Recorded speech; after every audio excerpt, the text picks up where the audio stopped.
Well, if you live in Denver, your phone bill could be going up. It's a proposed solution to improving those 911 response times. Denver 7's Adria Irahita explains how the proposed surcharge works and how much more you could be paying this summer.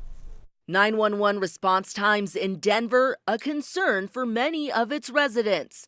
Some saying it's taken minutes to hours to get through in an emergency. It takes up to 10 minutes to get into 911 and maybe an officer will show up. We need to be able to call 911 without getting a message machine. Denver Council member Amanda Sawyer echoing some of those concerns during a committee meeting this week, where Denver 911 asked to raise the emergency communication surcharge from $1.20 to $2.12.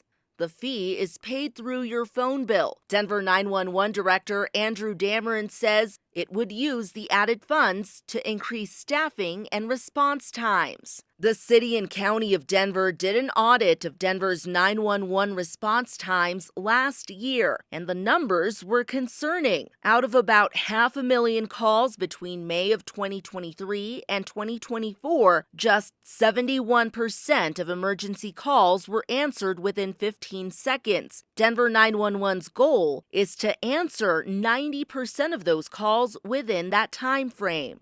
In reality, yes, we need more people, but we also need better and more modern technology that's going to help us serve the residents of Denver without just having to staff, 1,000 people at any given time. While the proposed increase raised some alarm among council members. It's 92 cents.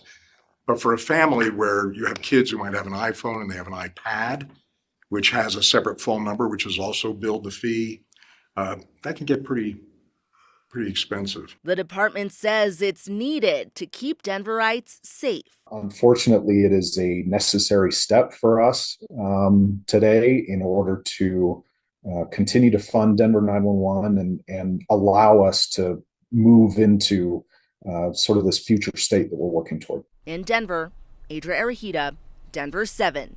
Taking a closer look here, last summer, Denver 911 dispatch changed how it takes non-emergency calls. So callers now are greeted with an automated voice instead of a real person.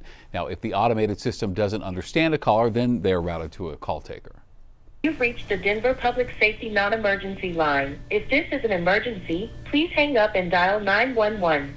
Otherwise, how can I help you today? Currently, a great deal of calls that come through the non-emergency line just need to go somewhere else. And so the 911 team are acting essentially as switchboard operators.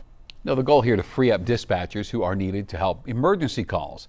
More than half of the 1.6 million calls to Denver 911 in 2023 were non-emergency calls.